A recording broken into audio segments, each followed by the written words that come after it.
Hi, Susan. Like that shirt. Thank you.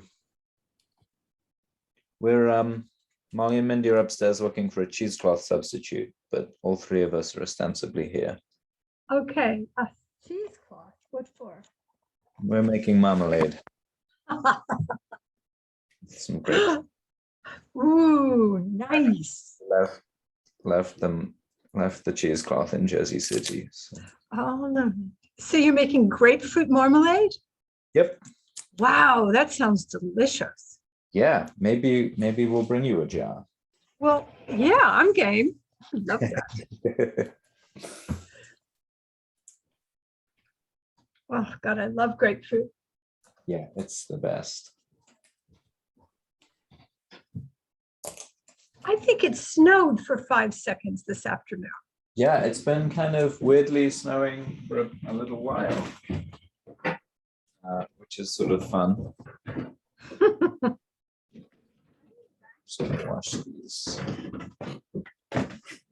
Hello. Hi, Molly. Congratulations, Molly, on your test. Thank you. Yes. Thanks, Susan. I heard Aditi's family is going to join your class from India. What? Yeah. How Oh cool is my God, that is very cool. to visit. Hold on, let me ask that to me. And then, yeah, I guess her mom came Friday and loves it, and so they're going to join. Oh my God. Oh, all nations. Yeah. Yay. That's so cool, Susan. I'm glad she loved it. That's good. 30 people. Does this? Well, there are just 16 who have been coming, so we're just going to do it with them. And if the other 16 want to come, we'll make a second session. Oh, okay. They just didn't show up. I don't know what was going on. Those other people. Should we just go and get cheesecloth? I can go and get it when you guys are on the call. So excited. I don't understand why I don't go. You can go too. See, that way you can get started doing this. I'm just gonna go. I've never had grapefruit marmalade. That's such an excellent idea. In your future. All right, I have to run to the store, Susan. I'm gonna just go there. And Okay, all right. Doctor's gonna go get unbleached muscles. I just have no idea. What? Maybe it would be fine, but cheesecloth. I'm just gonna get some cheesecloth. What's your concern? Yeah, If they said Waiting room, Frank, admit. Here's Frank. Where are you, Frank? There he is. I have a chalice, I think that's my job. Oh, okay. I opened the meeting, Mindy. I opened the meeting. Hola, Frank. Hey, Frank. Hi. By the way, Hello. Toby loved his Yeah. first taste of Farmer's Boy. You got it. You He loved got it. And That's fine. he ate it. Based on that. Yes. This is the dog food I thought Toby would really like, and then he'll eat more food. Yes. And then kind of wash it. Because he does not like the dry food. He likes the people food. Doesn't like the dry Yeah. food. He likes people food. So the farmer dog is like people food, only it's for dogs. It's good. It looks good to me too. When I'm really hungry, Laurie, once in a while, I wanted to eat her dog food. Oh, here's our guest. Oh, I have to let her in? I let her Let's see. You let her in. Thank you. in. I did.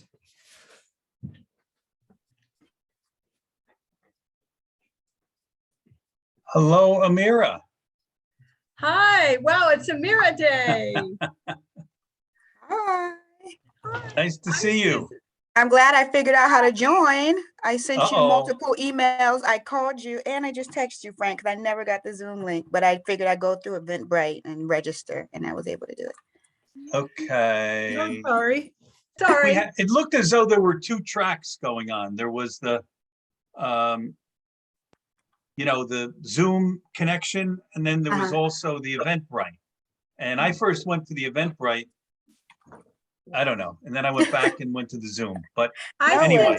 I sent out an email this morning with the Zoom link. Yes. But I didn't get that. No, I didn't include you. I was like, hello. Don't worry, sorry. I'm tech savvy. I figured it all out. I was like, well, other people have to get here somehow, so let me try that way. Man, I'm admiring of you. No problem. Susan, one more thing to put on the list for next time. That's to invite the guest, to send the Yeah, guest an yeah. email. It might help. It might help. What a concept. Okay. Just that's great. learning, always learning. No, it's okay. Listen, we're all learning. This new virtual world is it's a lot, but I am happy to be here. Thank Me you for too. having me. Glad you're here. Yeah, we're really happy to have you. And I sent something over to Hank, Aamira, Oh, and okay. he was going to send it out to the wine club. I wasn't including this in the introduction, but the way I got connected with Aamira is through this wine club that Karen had gotten for me for Christmas last year. And Aamira was one of the guest winemakers. And there was an article in Jersey Best magazine, and I saw Wow. that and reached out to her.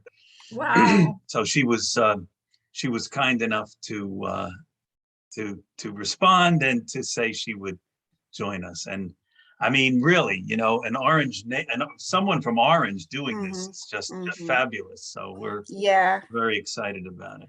I think we got a lot of like beer people. We got a breweries. We got some beer brewery people, right? But but I don't know that we have. You're like the only one I've heard of so far. Really? Yeah, Yeah. that's true. I don't know of any winemakers that are actually from Jersey. Of course, there are wineries and throughout Jersey, there are some wineries, but none from Orange. I can tell you that much. I actually just got honored last night during a Women's History Month event from Orange. They gave me a nice little plaque for being from Orange and being what they seem to think is successful. So I still have a long way to go. Have a long, long, long way to go. Well, it's very exciting. And we did have the Four City, one of the people from Four City Brewery. So we've had the beer and now we have the wine. Yes. Cool. You know Roger, Aamira? No. From Four City? No. Yeah. And I don't follow beer too much, so I'm like totally blind to any of that. But no, I'm He's sure. great. Where is the great. place? You should support each other. He's very zippy. Where is Four City Winery? I mean, Four City South Brewery? Essex by the railroad.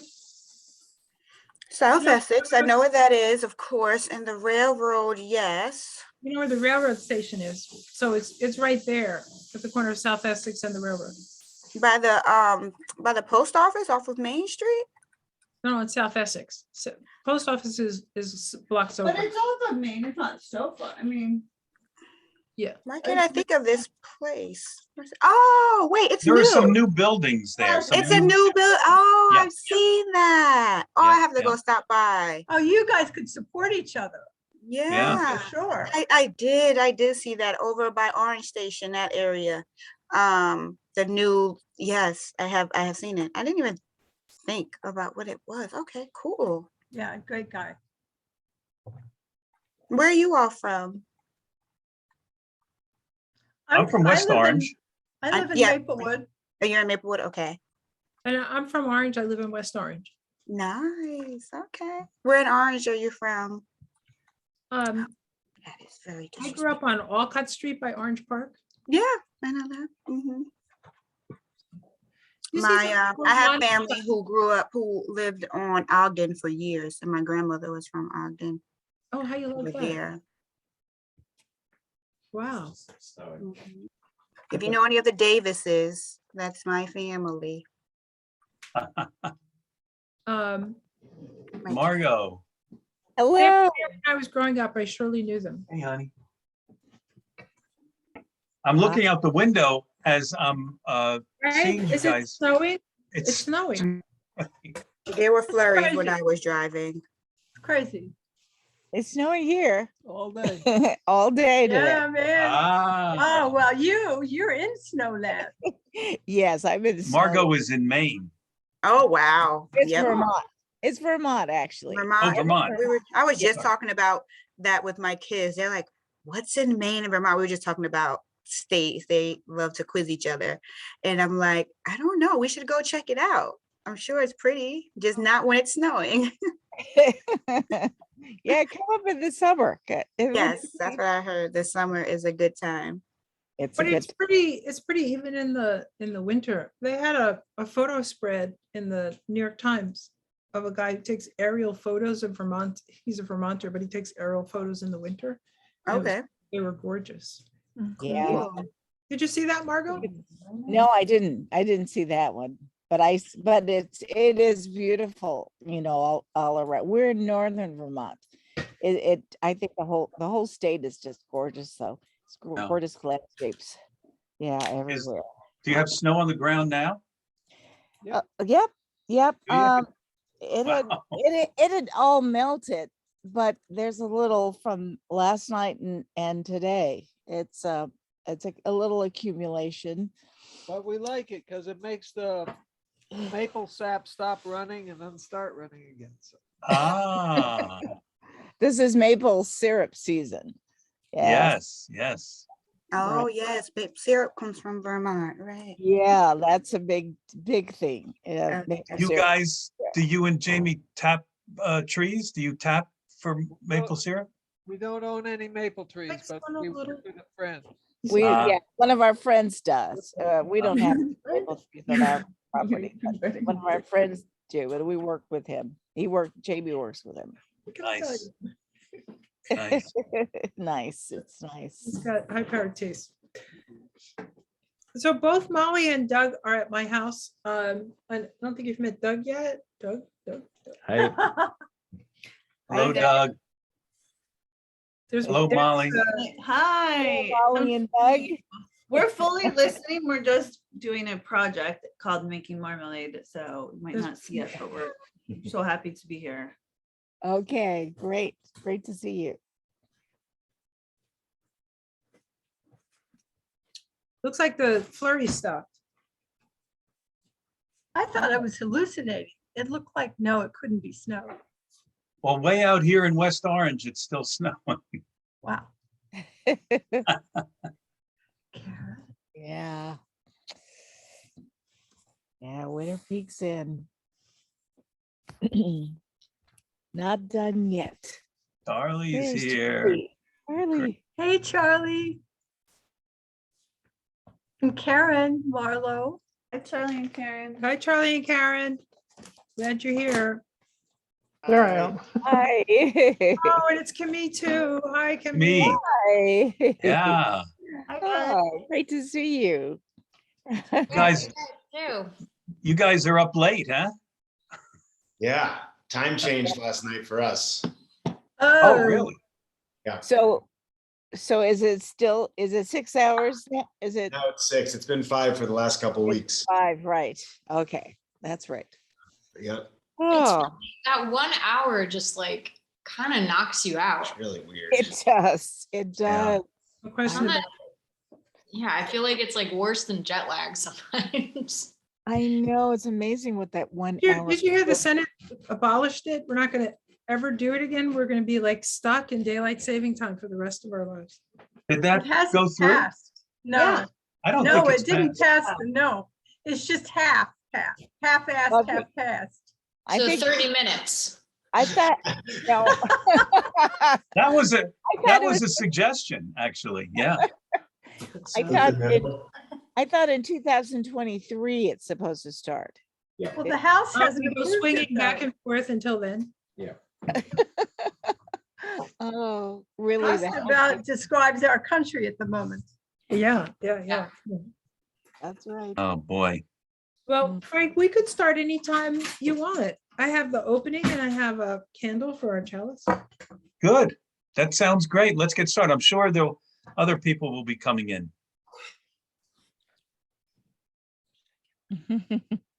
So if you'd like to start with we can. chalice. So hi, everybody. So Frank asked me to do the opening words and to light the chalice. I'm going to light the chalice first. Oops. So this is a candle. So we light this candle to remind us to always look for the light in even the darkest hours. And these past few months have been full of dark hours. but we don't give up hope. And by coming together, we affirm that there is hope. There's a Unitarian Universalist hymn, one of those really dirge-like ones that I hate singing, and that says, "There's more love somewhere." Mhm. I think this is a time when we've all been going around saying, is there more love somewhere? Could we please find it? Could we tap into it? But this chalice, we like to remind ourselves that there is more love somewhere, and we gather to remind ourselves how to tap into it. So I have these opening words, which are so by Robert French Levins. Holy and beautiful the custom which brings us together in the presence of the Most High, to face our ideals, to remember our loved ones in absence, to give thanks, to make confession, to offer forgiveness, to be enlightened, and to be strengthened. Through this quiet hour breathes the worship of ages, the cathedral music of history. Three unseen ghosts attend, faith, hope, and love. Let all our hearts prepare them place. And over to you, Frank. Great, thank you. Before I introduce Aamira, I just wanted to say, as we approach the end of Women's History Month, how much I am honored to work with and know all of the women on this screen today. It is, yeah, I mean, there's such strength and intelligence and fortitude and caring. And Charlie and I are the only two men here right now. And, or maybe not, Doug is here. Doug is here as well. But yeah, I just wanted to recognize that and to thank you really for everything. So, and with that, I'll introduce Aamira. I mentioned this a little bit earlier. I belong to, Karen had gotten me a thing for a wine club, a membership to a wine club a year ago or so. And we've been doing this with Hank Zona from South Orange for a while. And Aamira was a guest winemaker there, and she talked about her work. And I was really inspired by that. But just to get us going, sharing a bottle of wine with friends and talking about how the flavors and aromas hit our senses helps us to understand what we like and why. Pairing a wine with food enhances a meal. It can bring people together in yet another way of creating community.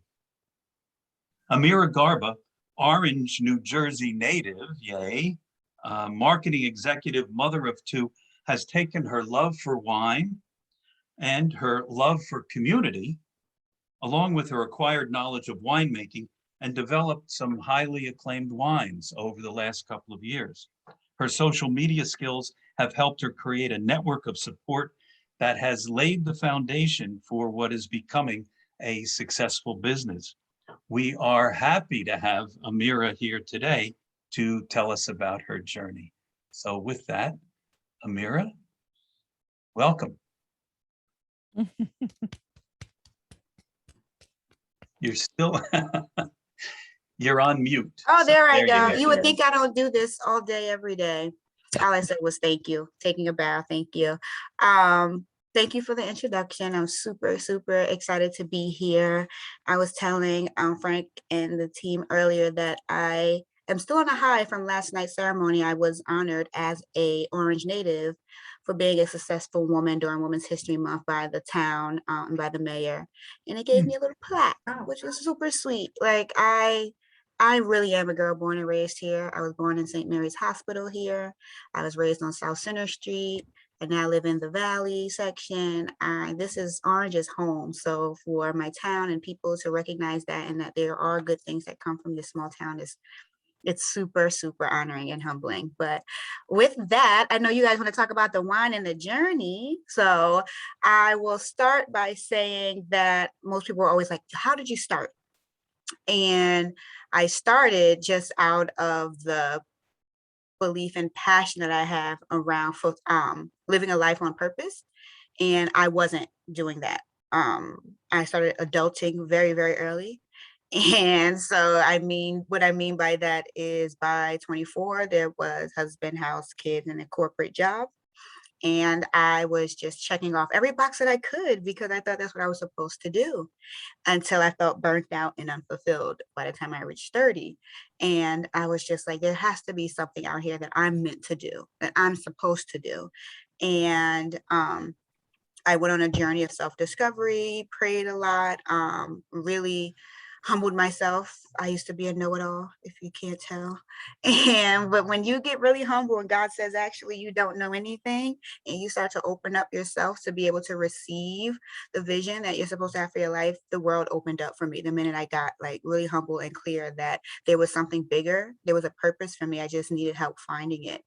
And so when I read the book, The Alchemist, which I credit a lot of the journey to, that push, that start, that spark to just go after and create the life that I want, and to really stop overthinking and follow the signs.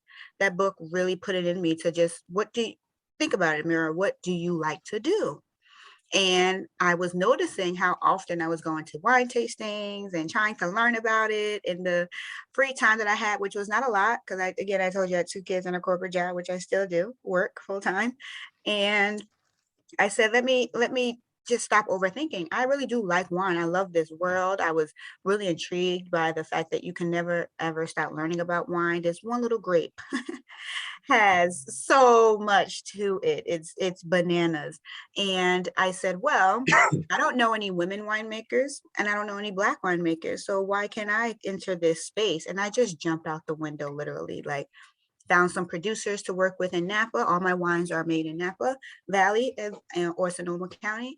And I just knew when the stars started to align and I stopped putting in so much effort, but just followed the path, everything started to line up.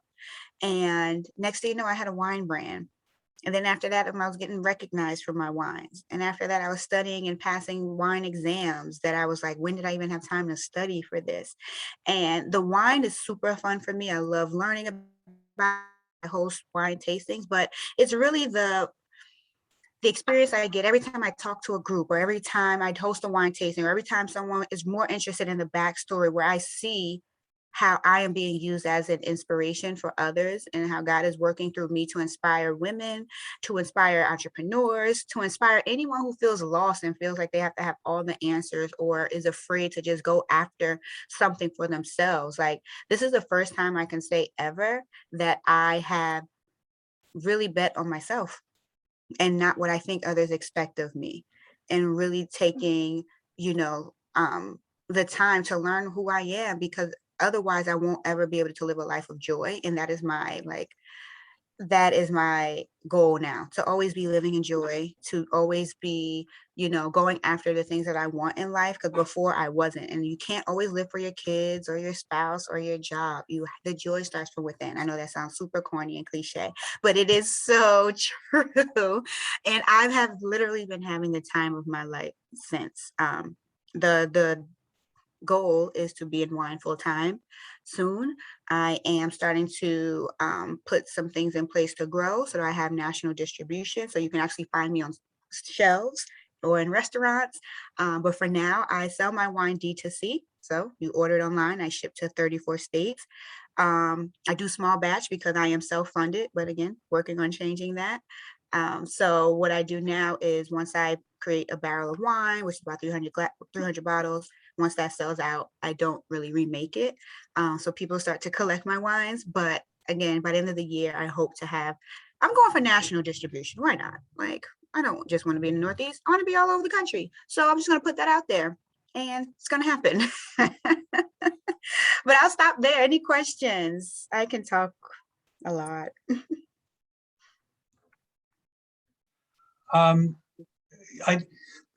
Maybe you could tell us about your label, and tell us, if you will, for some of us who are not as familiar with wine as others, what does the label tell you? When you so it's the name of your company, your wine.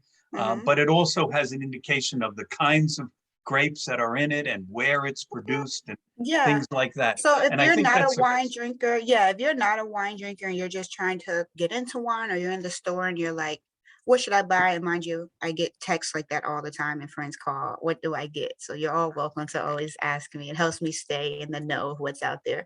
But basically a wine will tell you where it's from, which is probably the most important, because regions are known for making certain types of wines. And like, for instance, I'm always going to gravitate towards a Pinot either from Burgundy, Oregon, or Petaluma Gap, which is where I make my Pinot Noir, just because the climate is great for that.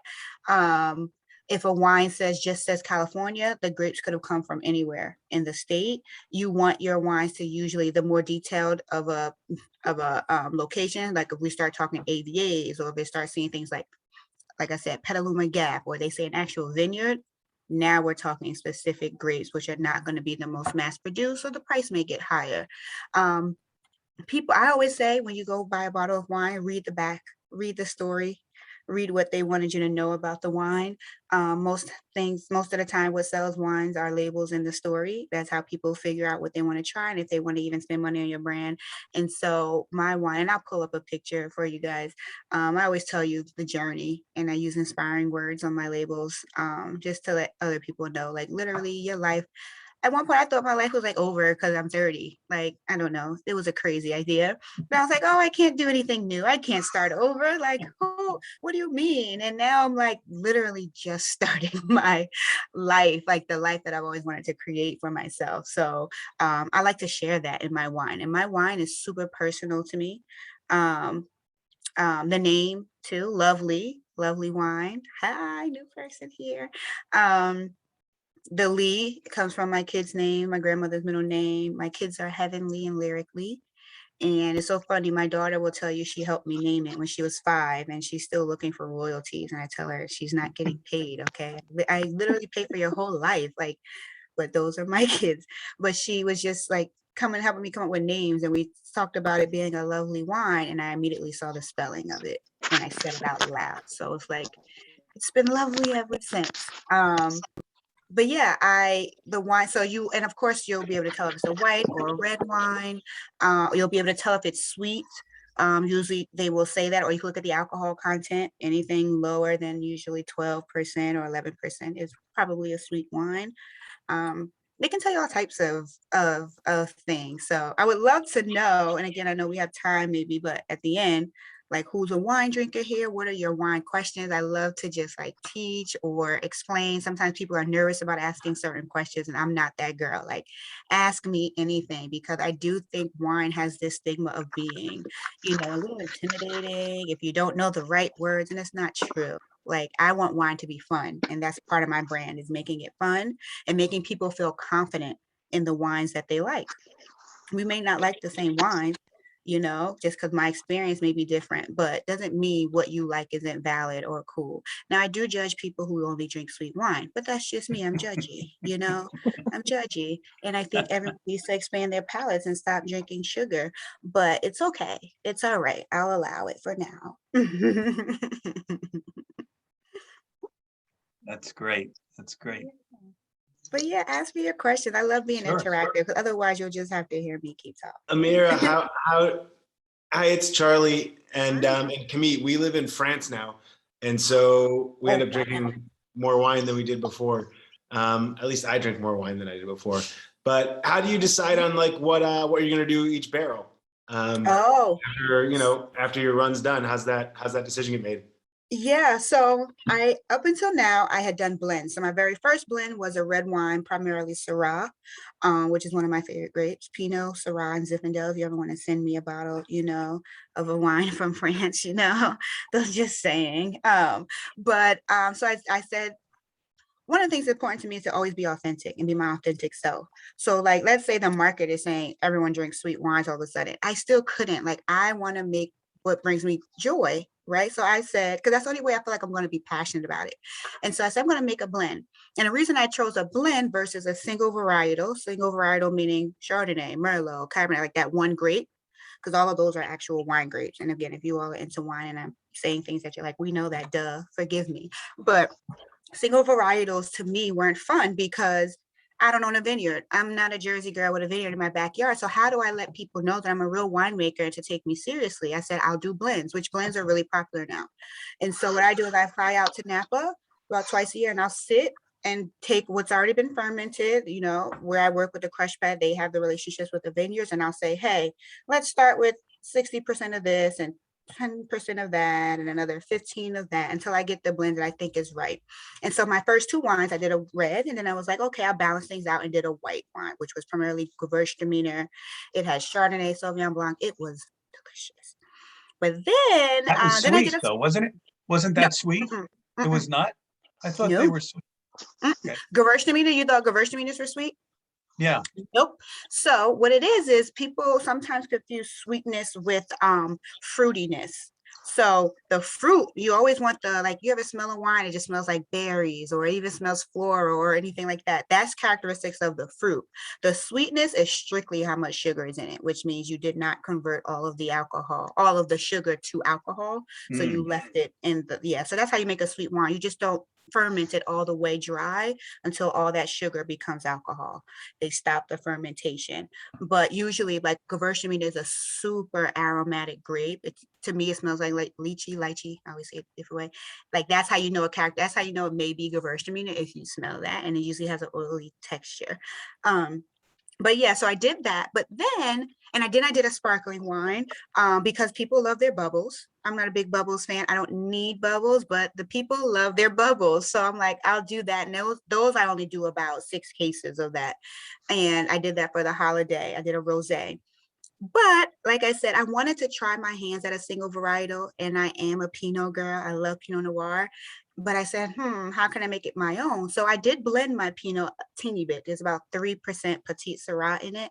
And I think it really rounded it out and gave it some weight and gave it a little bit of earthiness, but it didn't not overshadow the fruit aromas of that wine. It is everyone's favorite. People love my Pinot Noir.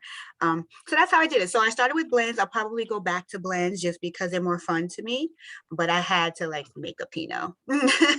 I may do a Pinot again too. I'm going back and forth as I now focus on expansion and funding to make this bigger, because it is taking on a life of its own. And then I have gotten some respect in this game, and I'm like, oh, I am really a winemaker. I want to grow.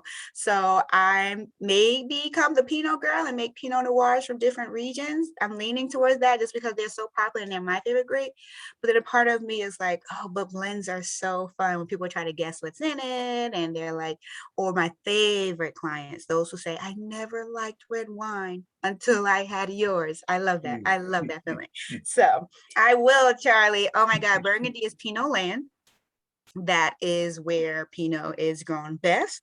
That is where, yes, Chardonnay and Pinot. And that's where a lot of champagne is made too, because some of you may know all champagne is usually made from Chardonnay, Pinot Noir, Pinot Meunier. That's pretty much what you're going to have in it. But yeah, that's how I decide. I have a question. Okay. What is the difference between, there's this big thing about biodynamic or organic. So what is the difference? See, now you're talking above my head because I have no idea. I just am assuming that organic wine is a problem. It's hard, right? Yes. So I will tell you this: organic wine is very much a buzzword now. So it's using less chemicals, of course. So grapes are fickle. They really do. They're impacted by weather. They're impacted by insects. They're impacted by disease. Like, everything can kill your crop. You know, you've heard about the fires, all those things. You can't prevent that part, but you can spray them and use chemicals to make the grapes repel certain fungus, all that type of stuff. So organic grape growing is now using a lot less of that. There's also people who do natural wines. If you heard like pet nat or things like that, they're not really using, what are they not using? Like sulfur dioxide, which acts like a preservative for the wine. So you're not using much of that anymore.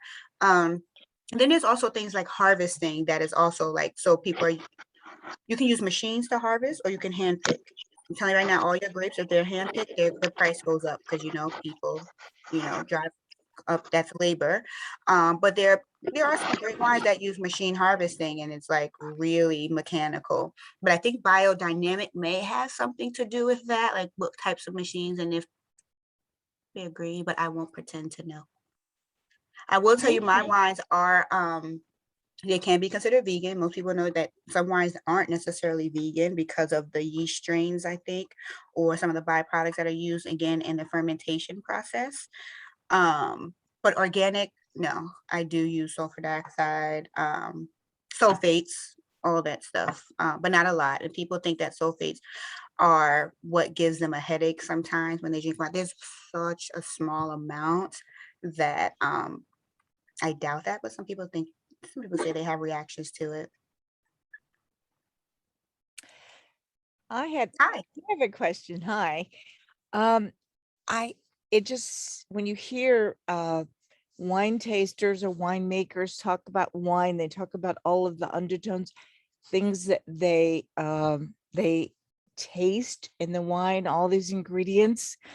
I've always wondered, how do you get, how long does it take your palate to get to that point where you can identify what's in the wine and tasting? And I wanted to ask about your particular journey in terms of Yeah. starting and learning about wine and getting Yes. experience. Yes. So I will say, so I am certified. So I've had to take courses, right theory, blind taste, and I'm at WSET level 3.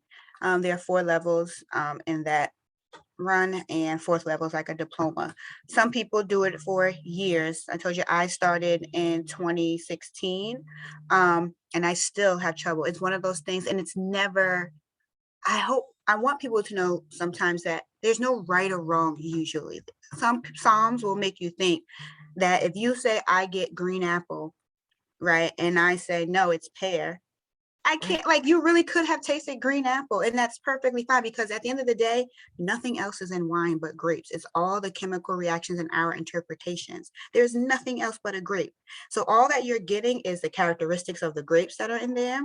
It's soil content. It's all of these things that play a part in ripening that grape that give it the characteristics of strawberries and hibiscus and honeysuckle and pear and white pear, and people get really extravagant. It's fun, but I also know that it can be intimidating.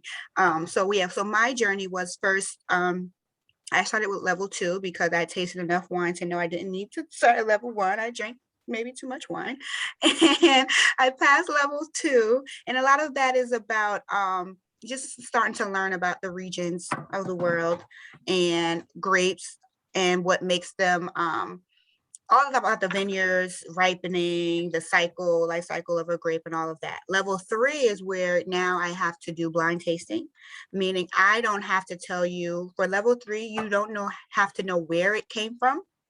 I don't have to know down to the vineyard, but I have to be able to accurately describe things like the body, the acidity, the characteristics, the notes, alcohol content, and sweetness. Right. So I would taste the wine and I would say in the sight, so the color, I could say this is a ruby red color, and then I would taste it, or at first I would smell it and I would say it's giving primary notes of strawberry, red berry, red apple, pear, tropical fruits, anything. I'm making it up. It could be fruity, it can be floral, it can be herbaceous, mint, lavender. These are all real things that you can pick up in wine. For example, Sauvignon Blancs tend to be green, right? They're really herbaceous. But then you start to learn about things like barreling. So if you ever tasted a wine, it may taste like vanilla or smoky, tobacco, nutmeg, coconut, that all comes from the wood. That's not coming from the grape. That's coming from you fermenting it in a barrel. So you'll want to know sometimes if you like wines that are fermented in barrel, which a lot are, but a lot of winemakers now are fermenting in those big stainless steel tanks. So meaning you're only going to get the natural notes from the fruit itself, none of those extra flavors. Then you can undergo things that white wine goes through, which is malolactic fermentation. Ever had a Chardonnay that's super buttery, creamy? That's a process of turning the malic acid into lactic acid, and a winemaker can decide if they wanted to go through that. A lot of times Chardonnay did that. More people are making it in stainless steel now because it's really probably the least aromatic grape out there, but it's the most popular because it takes, and expensive because it takes winemaking skill to get Chardonnay to really do and be something. So yeah, so then you learn about barreling, then you learn about regions, like what are some of the styles of California cabs versus, you know, France, Loire Valley or something like that, a cab from there, or a cab from New Zealand, South Africa, Pinotage. Like there's wine everywhere. I'm into Spanish wines right now. Again, France, that doesn't mean you don't have to send me wine, but I'm into Spanish wines. Tempranillo is my favorite right now. Yeah, so I hope I answered your question. So time-wise, it's up to you. I did my level 3 from being able to blind test was over 15 weeks, but you have to always be in it and practicing. It's like because a lot of my peers work in the wine industry, they're working wine shops, they're tasting all the time. I'm not. I still work as a marketing executive and I focus a lot on my wine. So I have to make more effort to like be in the space to get my skills up. So yes, for the test, I did pass with distinction. I can blind taste, but I would never go against a someone who like literally does this all day. I have a lot more practicing to do. But anyone can get there. You can get there if you know the basics. I promise you. Always start with what you smell. You're going to smell it before you taste it. Wine is all about smell. So someone like me who lost her sense of smell for all of 2020, I got really scared. I had COVID in 2020 and the only symptom I had was loss of smell and taste for 10 months. So as a winemaker, I thought my life was over. Yeah, it was sad. It was really, really sad and depressing, but I got through it. Friends helped. You know, I gave my kids old spoiled sour cream once by accident. I didn't even know. I could not smell it. It was a bad time. But for a winemaker, it was sad. But now I smell everything. I smell till I can't smell anymore. I don't take it for granted.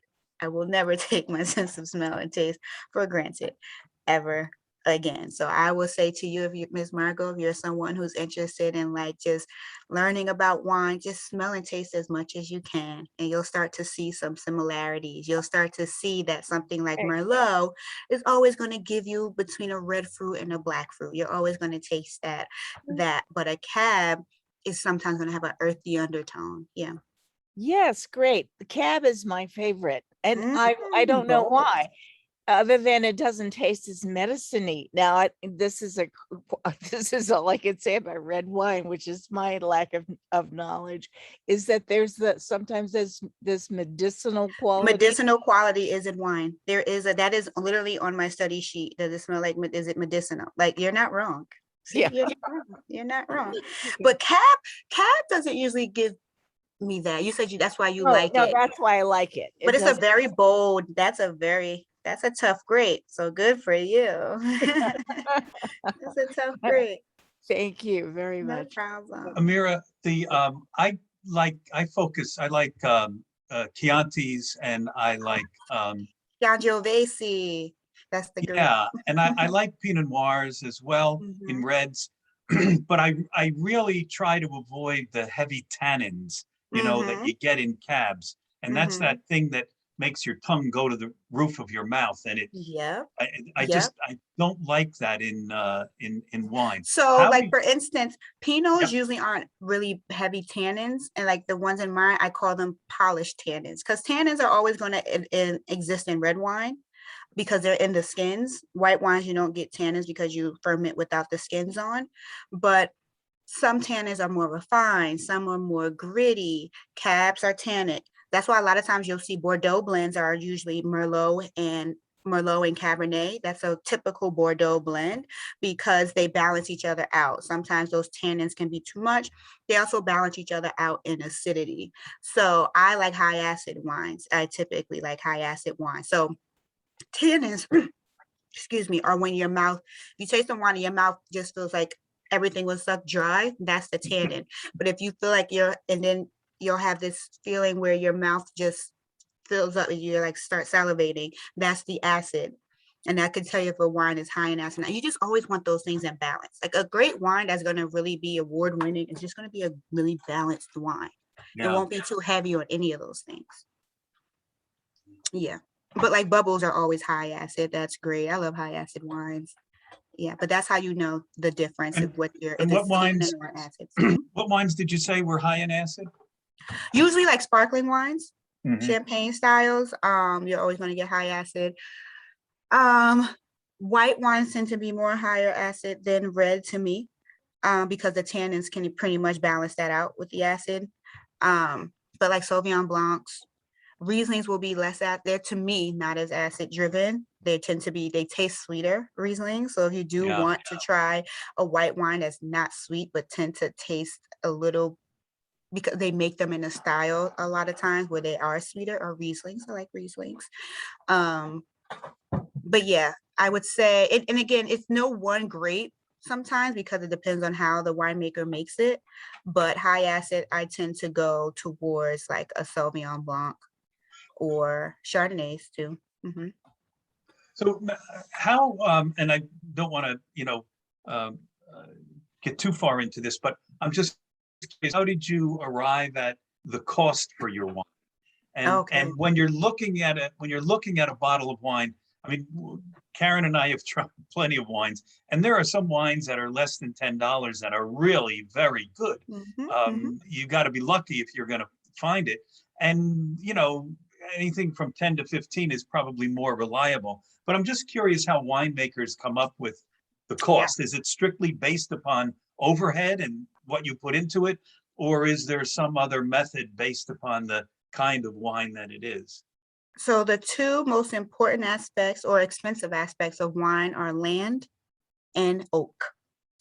So again, if you are someone who has a vineyard, you have to maintain that land. Then you have, if you're fermenting in barrels, which a lot of people do, your oak. Oak is extremely expensive. So that's why things like Chardonnays, not your everyday table Chardonnays, but I'm talking like Burgundy Chardonnays where they're, fermenting in new oak, and the winemaker is spending a lot of time manipulating this grape, and they're doing, hand harvesting, no machinery. All of that plays a factor. For my wines, I work with a crush pad. So I have another middleman that facilitates and does a lot of the fermentation for me. And then I pay also a lot of money for licensing to be able to ship to certain states to maintain compliance. The wine and spirit industry, the joke is to make $1 million, you got to spend 5. Like, it's probably the most expensive industry you can be in. So most people who are in it are passionate about it. Just because it costs so much. So that usually the $9 to $20 bottles of wine come from the people who own the land, right? They're usually, and a lot of the bottles you drink, you may not realize are all owned by the same people. Like they'll have 10 different lines and 10 different labels, but won't realize it's owned by one company, or distributed by it's not as it's not a monopoly, of course, but more people are starting to enter now through this distribution of direct to consumer to kind of break down some of those channels, because some of the bigger companies have had a hold on this industry forever, and they just keep making new labels, but it's still Gallo, or it's still Robert Mondavi, like they own the land, and they're able to mass produce 100,000 cases a year versus someone like me who's making 25 cases of wine. Like, it's the numbers they can do because they have the capital, they have the technology, they have the land, and they own a ton of oak. They can bring some of their costs down and then be able to do it that way. So yeah, but what I want to do, so part of my goal this year for national distribution is to find a new producer so that I can bring my costs down, get rid of the middleman, do a lot more on my own, so that I can be on shelves at a price friendly. That's great. Could you tell us about the awards that you recently gotten? The first award that was super cool was the bronze medal. Both my wines got a bronze medal in blind tasting at TechSom. TechSom is like this conference for like the Psalms of the Psalms. And a friend of mine actually encouraged me to enter and send my wines for the blind tasting. They were highlighting Black-owned wines as well. And so I entered, and both my wines got bronze, which is a huge deal, especially since, again, I beat out some names that people actually know. So it's like, and that's the good thing about blind tasting. It's like they're not allowed to know who you are, or the fact that you're a little no name, but you actually just make great wine. So that one was really cool. And then at the first annual Wine and Culture Fest, I was voted Winemaker of the Year, Wine Brand of the Year, and Who's Next / Innovator. So that one, that's the one I really wanted, because I was like, I'm the newbie here. I know that. I recognize that, but I'm here to stay. So that one was really, really cool to get that. So yeah, those are the biggest ones that I've actually won. Yeah. That's wonderful. And congratulations. I'm sure there'll be more. I hope so. I'm not stopping this train until God himself says it's time to get off, girl. That's great. It's super That's really fun. great. Yeah. Good. What else? Ask me all your wine questions. Go ahead. Mine is not a wine question, it's a spiritual question, because this is Faith+Works. And obviously you're a woman of faith, and it keeps you going. And I just wonder, about the faith part of this journey. Obviously, I think the foundation of this journey is definitely God's word and will for my life. Of course, I've sat and questioned, like, does God want me selling wine? Like, is this wrong? But it just, nothing about it. Every time I want to quit, or anytime I get discouraged, he literally shows up in a way that just keeps going. He sends a sign. He allows me to have a breakthrough, something that says, this is the path that you're supposed to be on. And like I said, I had to get humbled. And if you can see my room right now, like I have my 10 favorite verses. So I grew up Christian. I'm Christian. And I have my 10 favorite Bible verses that I literally read every day, or that keep me grounded. My very ultimate favorite one is Philippians 4:6, which talks about, not worrying, but praying about everything, because I do have anxiety a lot. And I get nervous, and I second guess myself on this journey, because I'm not doing it like anyone else. Some people quit their jobs. I can't. I have 2 kids. I have to lean into faith, and I have to work at knowing God's voice. That was a struggle at one point, because I'm like, how do I know it's me or him? Again, I always want to be in the will of God. I never want to do anything that's not, because I know I won't succeed there. I won't. And I just can't help but believe the reason I keep getting, recognized or requested to speak, or like I said, my town recognized me last night, or people come to my events and they sell out. It's like, this has to be for a reason. And that's why every time I get the chance, I tell the journey and the story, because I want other people to relate, and I want other people to know this isn't something I just woke up and decided. This is a journey of faith. Like, I am literally leaning into faith at this point, because I'm like, I'm not supposed to be a winemaker. I'm not. I don't look like a winemaker. Do I even sound like a winemaker? But I'm a darn good winemaker. So there has to be a reason for this. And until he tells me to sit down, I'm going to keep going. That's wonderful. Would it be asking too much to ask you to read us your 10 Bible verses? No, I want to try to do it by memory. There's like a crossover there, because I'm always like, I have to memorize them. You want me to read them or tell you which ones they are? Read them. Okay, so there is Proverbs 31:25. That is, strength and honor are her clothing. She shall rejoice in time to come. Reading them in order. Then it is Jeremiah 29:11. For I know the thoughts that I think towards you, says the Lord, thoughts of peace and not of evil, to give you a future and a hope. I might be paraphrasing. And then I have Matthew 6:33 and 34. Seek first his righteousness, and all things will be given to you. And then it goes on to say, like, do not worry about tomorrow, for today has enough troubles on its own. Then I have, Romans 8:30. What is it, Romans? I'm going to get it now. Romans 8:28, and we know God causes all things to work together for the good of those who love God and are called according to his purpose for them. And I told you Philippians 4:6, do not be anxious about anything, but in all things through prayer and petition with thanksgiving, present your requests to God, and the peace of God, which transcends all understanding, will guard your hearts and your minds in Christ. Isaiah 41:10, fear not, for I am with you. Be not dismayed, for I am your God. I will strengthen you, I will help you, I will uphold you with my righteous right hand. James 1:5-7, if any of you lacks wisdom, let him ask of God, who gives to all liberally and without reproach, and it will be given to him. But let him ask in faith with no doubting, for he who doubts is like a wave of the sea driven and tossed by the wind. 2 Timothy 1:7, for God has not given us a spirit of fear, but of love, peace, of power, and of a sound mind. Mark 11:24, therefore I tell you, whatever you ask for in prayer, believe that you have received it and it will be yours. And then Joshua 1:9, have I not commanded you, be strong and of good courage, do not be afraid nor dismayed, for the Lord your God is with you wherever you go. And those are my 10. Thank you. That's No so problem. helpful. So I keep them.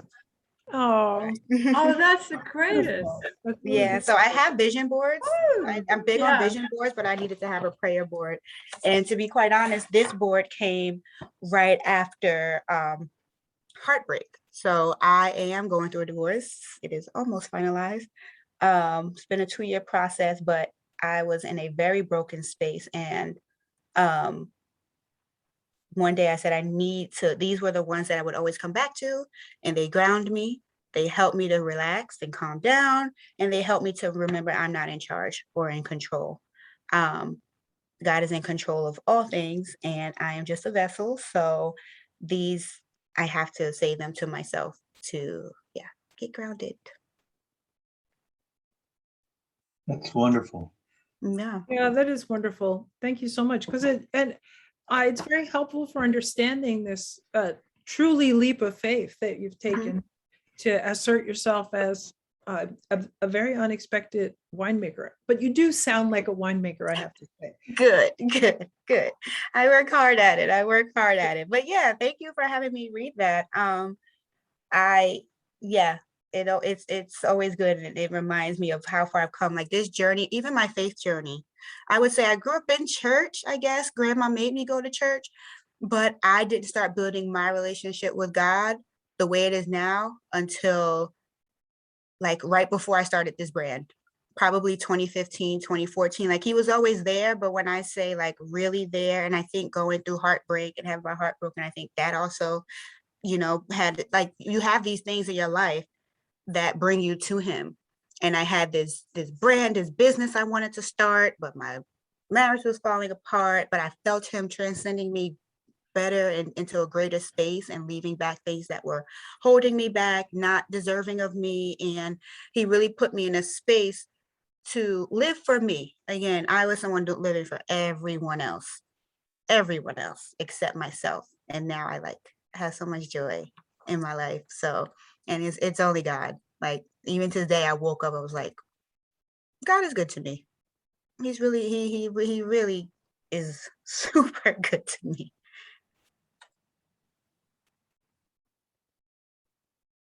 That's wonderful. Thank you. If you don't mind, tell us about your daughters. Oh, Heaven and Lyric are awesome. They are They 12 have and great 10. names. I love their names. Yes, they are. They don't want to go into the wine business. Already they decided. Yeah, they're like, no, they want to be lawyers and go to law school.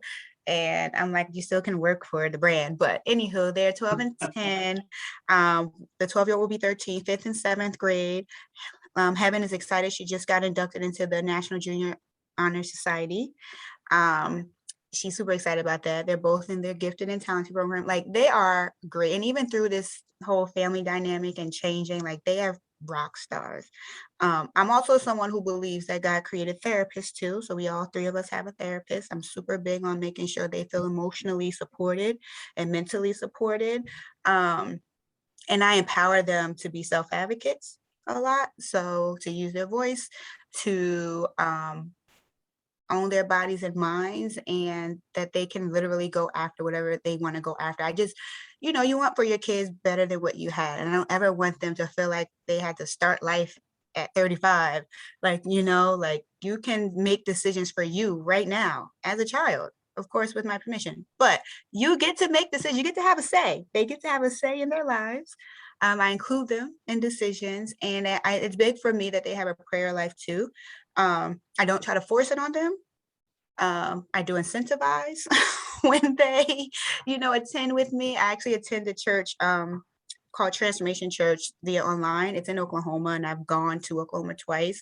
It's just a church that connected. I was searching for a church home, and nothing was working. And this place felt like home. So they have a kids portion too. That again, I incentivize them, but I won't force that. I think it's nothing like when you come to have your own relationship with your God. It's nothing like that. So all I can do is teach them and lead by example. They see me pray, they see my board. Yeah, I just want them to believe in a higher source, because that's when it humbles you. And you have to, I think it's really important that, you know, believing in a higher source helps you realize that you have support and that you're not in control. Yeah. But they're great. Heaven and Lyric are great. I love them. Lyric was right here next to me. She like snuck down so she could she's like on her game, and I'm like, be quiet. If you saw me go like that. So if we were interested in buying your wine or getting, how would we go about doing You that? would literally just go to the website, lovelywine.com, and click buy wine. I am running a special right now to help with shipping, because shipping wine is expensive. And people think this is why I want to be in stores. I don't want to charge people $24 to ship a bottle of wine. But if you know anything about wine or spirit, it's expensive to ship, and there are a lot of laws. So if you use the code Pinot Party, and I'll send it to you, Frank, so that everyone can have it. Pinot Party, all caps. I'm doing $5 flat rate shipping right now. So just to help, I'm pretty much covering the shipping, and yeah, you can just purchase and ship. So everyone here is in Jersey, except I do not ship internationally, but they also have access to amazing French wine. So I'm just going to be quiet over here. But over here, you all are in Jersey, I believe, and I ship here. So except for Margot, she's in Vermont. Oh, Vermont. I can check right now. Do I ship to Vermont? I have a list, because I always have to try to remember the list. Let's see. Do I ship to Vermont? She comes to New Jersey. I could get it. We'll buy it. We'll buy it and hold it for her. Okay. Yeah, I could get it in New Jersey if you don't ship to Vermont. Yes, I'm checking for you right now. But yeah, I would love it if you guys support, buy a bottle. The Pinot is amazing. The sparkling is amazing as well. So I just had, like I said, a Pinot party Friday night, just to get back into doing events now that the world is open, and everyone just raved about wine. So it was really, really cool. I ship to Vermont. Oh, good. That's great. I ship to Vermont. Oh, that's excellent. Yeah, it's not the list. It's like 13 states that that you ship that I to. don't ship to, and then there are like 4 that you just can't ship wine to. Did you know? Rhode Island, Utah, Oklahoma, Kentucky, and Arkansas. Really? It's like, yeah, the laws are ridiculous.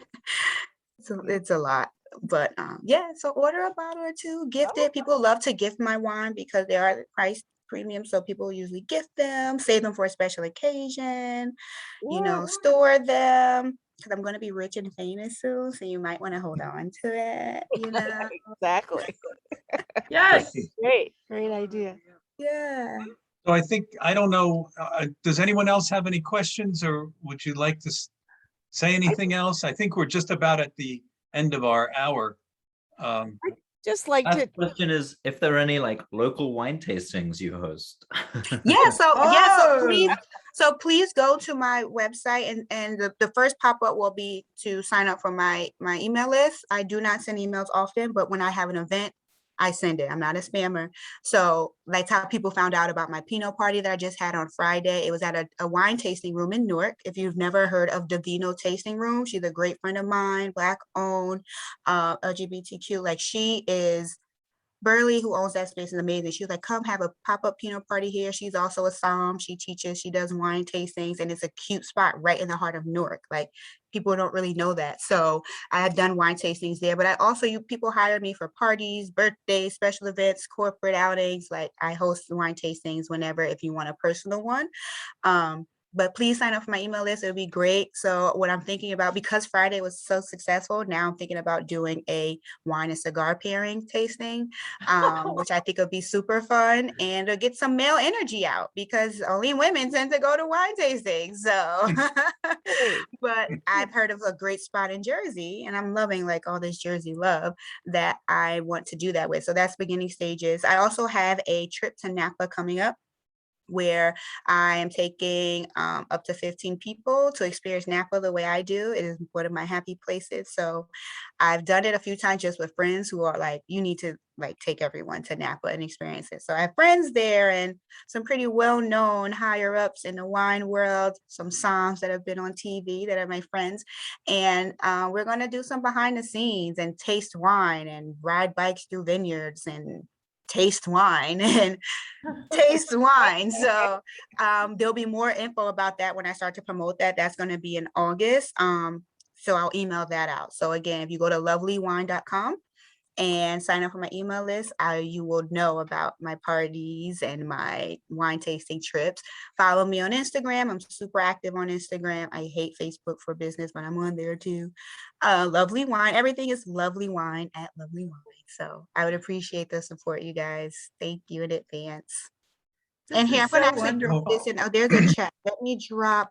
Thank you guys for the kind word. Here is the code. Good. For $5 flat ship. If you have any trouble with the code, text or email me. I'm super responsive. And I'll put my exact email address in here in case anyone ever wants to send me a wine question. I love teaching and talking about wine. Again, it helps me to practice. And now I'm curious to learn more about biodynamic. I feel like I should know more about that. So I'm going to look into that. Low sugar. I think it's also low sugar, the biodynamic thing. It's lower than a certain point, like only 12% something or something. It's good though. It's nice. Gewürztraminer is often biodynamic. Really? So before we go, can everyone tell me their favorite wine? It could be a grape, it could be a region, it could be whatever. What's your wine? What's your go-to? I know Miss Margot is a cab lady. I'm Sauvignon Blanc. You're Sauvignon Blanc? Okay. And I love Pinot. New Zealand. I love New Zealand Sauvignon Blancs. Me too. Pinot Grigio. Pinot Grigio. And Chianti. Chianti. And then Karen said what? Chardonnay. You're a Chard girl. Oaked or unoaked? Have you been trying some unoaked? I don't particularly like the unoaked so much. I know people are going crazy. They're like, let's do all unoaked Chardonnay. And I'm like, Chardonnay is literally all going to taste like green apple, but that's just me. There's some good, I've had some good ones. I'm not good, but I like, that's the fun part. Like, give me a buttery Chardonnay any day. Yeah. So just a quick question that I thought of. Do you reuse your barrels Yeah, so barrels are reused because they're expensive. So, and sometimes that's the style of choice. So if you ever see on a bottle, it says was oak, neutral oak, that means it's been used. They don't want too much of that flavor, that oak flavor to be in the wine. And but if it's new oak, they may want all the vanilla, tobacco, smoke, whatever they're going for in that wine. So that's why people will point out, if they do point out whether it's new oak or neutral oak or old oak or unoaked, because that really does add texture, complexity, different flavors to the wine. All of mine, so like for instance, my Pinot, I want to say was aged 18 months in French oak, but I think it wasn't new. It was less new. Yeah. But you get like, the other day I had it, I was like, oh, I'm getting vanilla this time. I didn't get that before. Yeah. They change. That's why people age wise, they change, they grow up, they evolve. Yeah. Did you guys want to tell me your wine? I'm pointing like you know who I'm talking to. I do really like, I've been drinking a lot of Pinot Noirs lately, so I'm very excited to try yours. So we are gonna Definitely order some. Doug, what's I your? can't wait. I can't wait. Yes. And my people in France, y'all are We've spoiled. been drinking like Cote de Rhone, a lot of Cote de Rhone. Mm. It's just so easy. Yeah. Put their own. I'm just so jealous. Yeah. Bring back some. Yeah. They'd be glad to have you visit. Yes. Absolutely. Yes, I think I'm actually, no, I'm trying to get to South Africa this year, and Spain. But if France is on the list, I'm going to reach out for your contacts. Are you in the Côte d'Ivoire area? No, we're kind of south of Lyon. We're in Grenoble, so we're pretty close to Lyon. So the Loire is not too far. Oh, But we have a cool. guest room, Yeah. so. Listen, don't tempt me with a good time. I would come You and do. drink all your wine. No. Yeah. We haven't visited any vineyards since we've been here, but there's a lot of wine. I feel like So- that's illegal. I feel like, how long you been here? That's illegal. I feel like you can't live in France and not go to a vineyard. We got to work on Oh, that, guys. soon enough. It's been, yeah, we have 2 kids too. It's been a little hectic. Ah, that'll Yeah. do it. Never mind. I Yeah. know that life. I know that What? life. Now, Spanish wines are very good, but inexpensive. Why? Yes. Oh, that? great question. I know we're at time, but if you Yeah. like bubbles, I think Charlie say likes bubbles. So I'm not a big bubbles girl, but I love cava. Cava is pretty much champagne made in Spain. Just like Prosecco is champagne made in Italy, but we can't call it champagne because it's not made in Champagne, France. And in California, we just say sparkling wine, right? But cava, oh my goodness. And to me, it tastes better than most champagnes and it's price friendly. I think it's name, to be Really? quite honest. That's it, because they're using a lot of the same methods. You know, they have a lot of the same accolades as far as Albarino, I love it. Yeah. Albarino has like a saline quality too. I like because it's near, Albarino. yeah, Rias Baixas. It's in that area. Oh, so great. Great Spanish wine. They are making Albarino in New Jersey. I have to get me a bottle. I found a great winery. I'm going to support it again, called White Horse. If you've ever heard of White Horse in New Jersey, I actually visited recently. Apparently Jersey is good for Cab Franc and apparently Albarino. So, yeah. So I think I'm trying to figure that out too, but don't question it too much, girl. Go buy the Spanish version. Okay, I will. Yes, Thank you but this so was much for all awesome. your information. It's Great. great. Yes, I this was just- awesome. Yeah, it was our great fortune to meet you and to have you talk with us about your journey. It's Thank been really wonderful, and it's obvious that you will be successful. You just bring that out, Thank you know, in your sincerity and your smile and Thank you. your knowledge. And From your mouth to God's ears, please. Thank you. I certainly- appreciate that so much. Thank you guys for the time and listening to me chat. I hope I, inspired you in some way or made you curious in another way. And I do hope that you all either purchase wine or get a friend to, or sign up for my email list, come to a pop-up next time I'm doing a tasting, Yeah. before a tasting, come on my trip in August, anything. I would love to stay connected. So thank you. Follow me. Aamira, you should connect with Daniel Joseph and keep in touch with what we're doing at the Hub and First UU, the stuff going on over on Cleveland Street. I feel like, events are what we love doing, getting people together. I don't know. For sure. I've never been there in a little bit, but yeah, And absolutely. All right, love cool. to talk about possibly doing an event around there. That makes I sense. would love that. Pizzas and Thank wine. you. Yeah, that would be so awesome. Yeah, We can Sounds connect you with good. some more people. yeah. Yes. Sounds like a plan. Thank you, That would be great. guys. Thank Thank you. you, Aamira. All right, thank you. Bye. We have some closing words and we'll extinguish the chalice. Excellent. Okay. May the light around us guide our footsteps and hold us fast to the best and most righteous that we seek. May the darkness around us nurture our dreams and give us rest so that we may give ourselves to the work of our world. Let us seek to remember the wholeness of our lives, the weaving of light and shadow in this great and astonishing dance in which we move. And I'm now going to extinguish the chalice and may we all go in peace and joy. Amen. Amen. Go Thank St. you, Peter's. guys.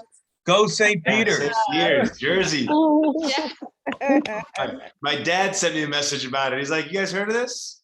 Yeah, we used to swim there. It was great. Unbelievable. No, Yeah, they played tonight, right? They're playing right now.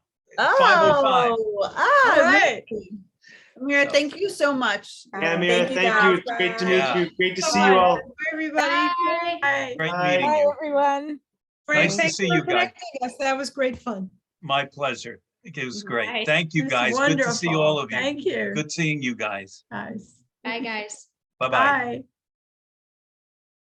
Thanks, Sue. Bye, Frank. Thank you. That was heaven. I Oh, that loved was it. so Oh, she much was such a fun. great person. Isn't she? She's Oh, amazing. she's so charismatic. Yeah, yeah. I thought Yeah. it was great. You never know how things are gonna go, Oh, but that's wow. no, but wow. And the Bible verses, I love them. yeah, same here. Yeah. Take Okay. care. You See you too. soon. Bye. Bye-bye. You too. Bye.